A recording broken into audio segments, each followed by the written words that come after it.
안녕하세요. 식십사입니다. 오늘은 현직 나무의사로서 50대, 60대 여러분들에게 나무의사 자격증의 비전이 있을까에 대한 것에 대해서 말씀드리고자 합니다. 요즘 중장년 추천 자격증으로 나무의사를 추천하시는 분들과 언론 미디어가 많아요. 여러분이 이런 주변 사람들의 말과 언론의 미디어의 말만 믿고 도전하기 전에 스스로에게 다음과 같은 7가지 사항을 질문해 보세요. 첫 번째는 나무의사는 어떤 일을 하는 사람일까? 두 번째는 자격증 취득이 중요한 게 아니라 취득 후가 왜 100배 더 중요할까? 세 번째는 잦은 출장 업무에도 익숙한가? 네 번째는 의사, 수의사와 나무의사의 차이점을 아는가? 다섯 번째는 수목에 대해서 친근감을 느끼고 좋아하는가? 여섯 번째는 월 300만 원 이상의 고정적인 급여를 원하는가? 일곱 번째는 기존에 조경, 임업, 살림업에 종사하던 사람인가? 이 7가지를 한번 자기 자신에게 물어보고 생각을 해주세요. 그리고 그 후에 나머지 영상을 재생해주세요. 자, 그럼 첫 번째 질문부터 말씀드리겠습니다. 나무의사는 어떤 일을 하는 사람일까요? 정의를 말씀드리면 수목의 진단 및 처방을 실시하며 그 피해를 예방 및 진료를 하는 사람이라고 임업진흥원에 나와 있습니다. 자, 하지만 냉정하게 현실적으로 봅시다. 지금 내가 나의 상황에서 나무의사가 바로 자격증을 딴다면 된다면 제가 어떤 나무의사로서 일할 수 있을까요? 제가 처음 막 자격증을 땄는데 그 나무의사에게 진단 및 처방을 맡기는 업체가 있을까요? 여러분이 병원에 가시는데 이제 막 레지던트와 인턴 생활을 끝낸 의사한테 진료를 받으시겠습니까? 아니면 경험이 풍부한 대학병원 교수에게 진료와 처방을 받고 싶으십니까? 그렇다면 나의 나무의사 자격증이 필요한 사업장, 올해부터 이제 6월달 지나고부터 나무의사 자격증이 없으면 수목 진단과 방제, 방역 업무를 하기가 힘들어졌죠.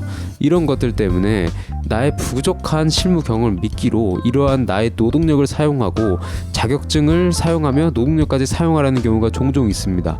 모든 업체가 그런 것은 아니지만요. 그리고 막상 현장에 가면 의사처럼 멋있게 진료와 처방을 실시하는 것이 아니라 땅을 파고 잘라낸 나무를 줍고 깡통에 코르크 반죽을 섞는 일을 하게 될 수도 있다는 이야기를 드리고 싶어요. 물론 여러분이 경력이 풍부하고 실력이 좋다면 그렇지 않아도 되지만 이제 막 처음 나무의사를 통해 이런 업계를 접할 경우 이렇게 될 가능성이 높다는 겁니다. 그리고 사무실에서 진단 및 처방 같은 업무를 경력 없는 나무의사를 뽑을 경우에는 당연히 시간적으로 키울 수 있는 젊은 사람을 조금 더 유리합니다. 젊은 사람이 조금 더 유리하다는 거예요. 그렇기 때문에 50, 60대 여러분들은 생각하시는 것보다 내가 하려는 일이 내 기대에 미치지 못한다는 걸 인지하셔야 합니다. 자, 두 번째로 자격증 취득이 중요한 게 아니라 취득 후가 100배 더 중요한 이유는 뭘까요? 자, 제대로 진단 및 처방을 실시하려고 하고 전문적인 치료를 해주려면 자기 개발 없이는 불가능합니다. 내가 만약에 수목 치료 분야, 조경 분야와 살림 분야에 대한 경험이 전무하고 책으로만 경험을 접하고 자격증을 취득한 상태라면 당연히 사진과 글로 접한 것과 실제 병충해는 상상 이상으로 다릅니다. 특히 비생물적인 피해, 엽소나 건조, 여러 가지 과습 이런 요인들을 단순히 지식으로 판단할 수 있는 게 아니라 그 나무를 관리했던 사람이 물을 어떻게 줬고 농약을 언제 줬고 그리고 최근에 날씨가 어땠으며 이런 거를 다 아시고 파악하셔야 됩니다. 그러면 현장하고의 커뮤니케이션 능력이 굉장히 중요하게 되는 거죠. 또한 위험수의 판단, 이 나무가 쓰러질 수 있는지 아닌지, 그리고 이 나무에 이 줄기가 튀어나와 있어서 이게 떨어져서 밑에 주차되어 있는 차를 손상시킬 수 있는지, 그래서 이거를 제거해야 한다고 판단이 될 경우 엔진톱을 이용해서 직접적으로 이걸 잘라내야 되는데 킥백 형상이라든지 각종 위험한 상황이 발생할 수 있기 때문에 이는 많은 숙련도를 요구하게 된다는 것입니다. 그래서 배울 수 있는 좋은 스승이 있다면 좋지만 없으면 기회가 있을 때 배울 수 있는 기회, 성장할 수 있는 기회가 있으면 최대한 노력을 통해서 배워야 합니다. 가능한 많은 동종업계 전문가들과 좋은 관계를 유지하며 소통할 각오가 되어 있어야 되며 나무의사 자격증은 내가 새로운 분야에서 일할 수 있는 시작점일 뿐입니다. 그리고 기존 종사자들에게는 단지 법적 자격사항을 충족하는 것일 뿐이기 때문에 여러분이 이제 자격증을 딴 건 끝이 아니라 시작이라는 것을 인지하셔야 합니다. 세 번째로는 잦은 출장 업무에 익숙한가입니다. 나무병원의 환자는 직접 병원에 오지 않습니다. 그렇다면 내가 환자한테 가야 되는 겁니다. 그러면 장거리 운전은 기본이며 며칠 동안 현장에서 허름한 여간병에 지내야 할 수도 있습니다. 제가 나무의사가 된 지 얼마 안 됐을 때 한 나무병원에서 근무를 할 때였습니다. 환자를 당연히 직접 찾아가기 위해서 지방 출장을 감수해야 했는데요. 1, 2주 정도 집을 비우고 멀리 출장을 가는 그런 일들이 많았습니다. 이러한 부분이 여러분의 가족들과 상의가 가능한지 고려하셔야 돼요. 그리고 위에도 말씀드렸지만 그 시골에서 아무리 좋은 곳에서 잔다 그래도 허름한 여간방일 경우가 많아요. 그러니까 고된 일을 하고 와서도 제대로 좋은 방에서 자지 못하고 제대로 좋은 곳에서 샤워를 할 수 없을지도 몰라요. 그리고 내가 먹고 싶은 거를 먹을 수 없을지도 모르고요.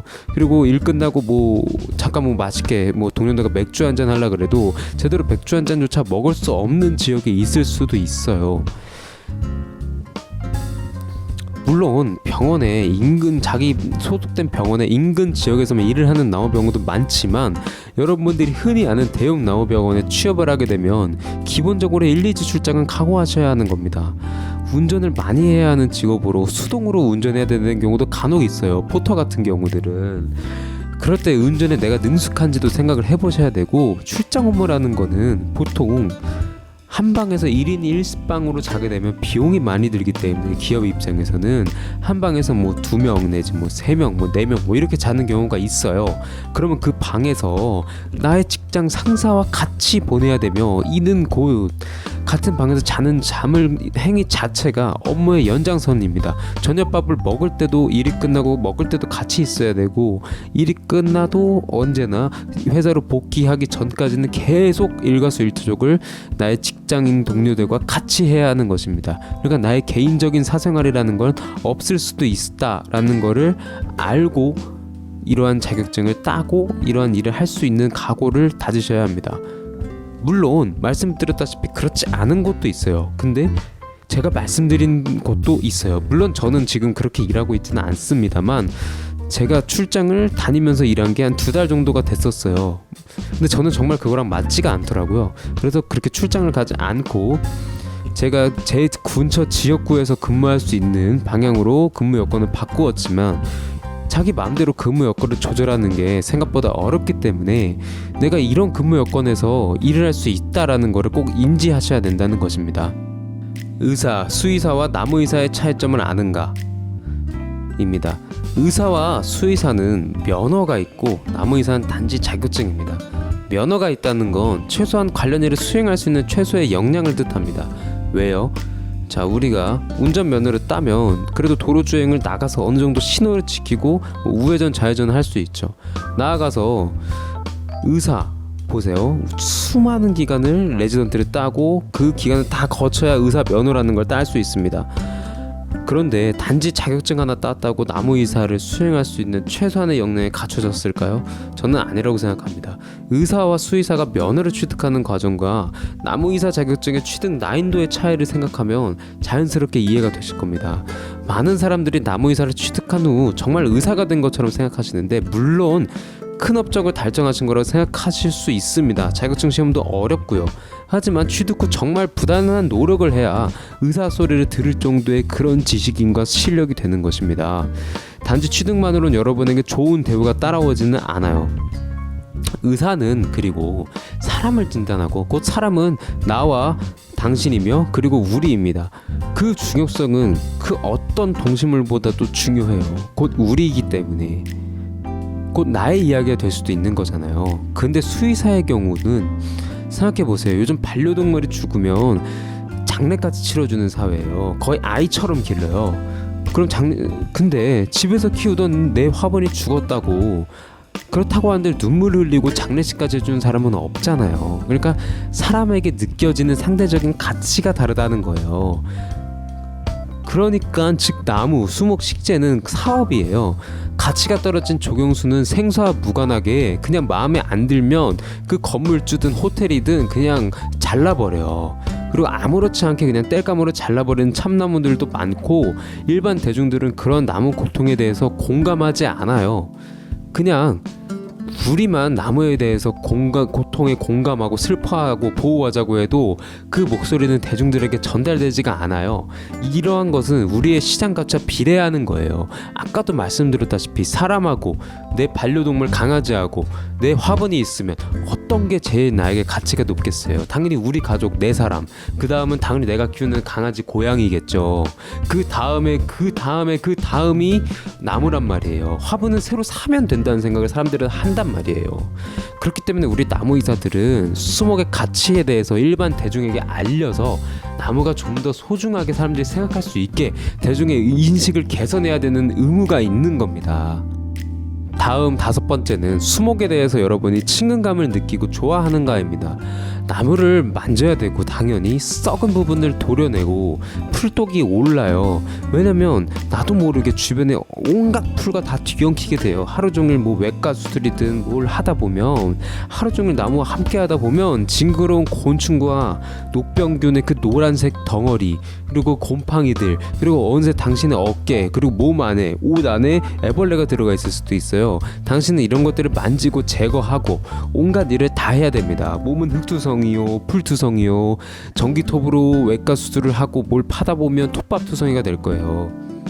여름에는 덥고요, 겨울에는 추워요. 그리고 심지어 추운데도 겨울에는 땀이 나요. 그리고 이러한 것들을 다 겪어내면서 나무의 생리를 이해하고 깊게 생각할 줄 아는 사람만 좋은 진단과 처방을 할 수 있어요. 즉 수목과 자연을 싫어하는 사람은 절대 할 수가 없는 직업군이라는 거죠. 나의 환자는 말을 할 수가 없는 수목입니다. 그러니까 내가 먼저 친근하게 다가가야 그 마음을 읽을 수가 있어요. 그러니까 내가 이러한 마음가짐을 할 수 있는 사람인가를 생각해 보셔야 됩니다. 다음으로는 월 300만원 이상의 급여를 원하는가입니다.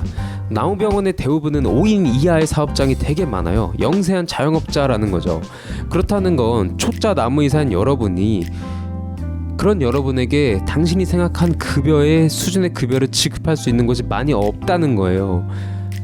생각해보세요. 내가 조그마한 음식점을 하는 사람인데 직원 월급으로 400만원 500만원 줄 수 있겠어요? 새로 들어온 신입에? 그렇게는 못한다는 거죠. 그렇다고 직접 창업을 한다는 것도 연고가 없는 여러분의 서비스를, 연고도 없고 경험도 없는 그런 서비스를 이용할 고객은 많이 없다는 겁니다. 그리고 50대 60대의 사람을 적극적으로 키워줄 영세하지 않은 기업은 상대적으로 적어요. 냉정하게 말씀드리는 겁니다. 결국 일손이 부족한 영세한 업체에 취업하게 되는 경우가 많은데 이런 경우는 아까 말씀드렸다시피 높은 급여를 줄 수가 없어요. 그런데도 자꾸 사람들은 나무의사를 땄으니까 500만원 이상의 급여를 받아야 된다, 일정 이상의 급여를 받아야 된다 라고 합니다. 그리고 이런 경우는 기존의 경험과 인맥과 자본을 가지고 있는 사람이 아니면 진입하여도 생각하는 의사의 처우는 안 해준다는 겁니다. 그래서 아무리 뭐 노인 단가가 이렇게 돼서 뭐 한우에 얼마가 있고 왕진비가 얼마라서 이 돈을 주세요라고 해도 회사에 가서 결국 당신이 받는 돈은, 여러분이 받는 돈은 노임 단가로 받을 수 있는 돈은 회사가 받아가고, 그리고 주어진 돈은 회사와 쓴 월급 계약서에 박혀진 그 월급으로 주는 경우가 많다는 거예요. 그런 것들을 하지 않으려면 실력으로 뚫어내고 직접 원장이 돼서 내가 주체적으로 해야 되는데 처음 나무의사를 딴 사람이 어떻게 그렇게 할 수 있겠어요. 그러니까 분명히 좋은 직업이고 전망도 좋지만 노력에 따라 급여는 얼마든지 올라갈 수 있지만 시작하는 점과 시작점에서의 당신의 위치와 현실이 그렇게 만만치 않다는 거를 꼭 생각해 보셔야 한다는 거예요. 마지막 7번은 기존의 조경, 입업, 산림 분야에서 일하던 사람인가입니다. 기존 업계에서 일하시는 분들은 제가 말을 하지 않아도 내가 뭘 해야 될지 알고 계시겠죠. 그리고 이 영상을 보지도 않으실 거예요. 하지만 이 영상을 찾아서 보신 여러분들은 그렇지 않을 경우가 많을 테니까 내가 나무의사를 따고 나서 뭘 할 건지 계획이 확실히 있어야 됩니다. 왜냐하면 경쟁 상대는 처음 들어오는 나 같은 사람들이 아니라 기존 업계에 종사하는 사람들도 되게 많고, 그런 사람들에 비해서 나의 경쟁력이 떨어진다는 걸 아셔야 돼요. 게다가 제가 자꾸 부정적인 얘기를 한 건 나이가 젊다면 사실 관련 업계 종사자가 아니라고 해도 뚫어내고 도전하고 젊음을 무기로 이 노후화된 평균 연령이 높은 업계에서 시간과 경쟁력을 가질 수 있어요. 하지만 5, 60대의 나이는 달라요. 게다가 동년배의 사람들은 나이가 있기 때문에 경력이 풍부한 사람도 많아요. 그리고 경험이 없는 젊은 사람도 똑같이 경험이 없어도 젊은 사람들도 많다고요. 그럼 그 사람들에 비해서 나이가 밀리지, 동년배에서는 경험이 밀리지.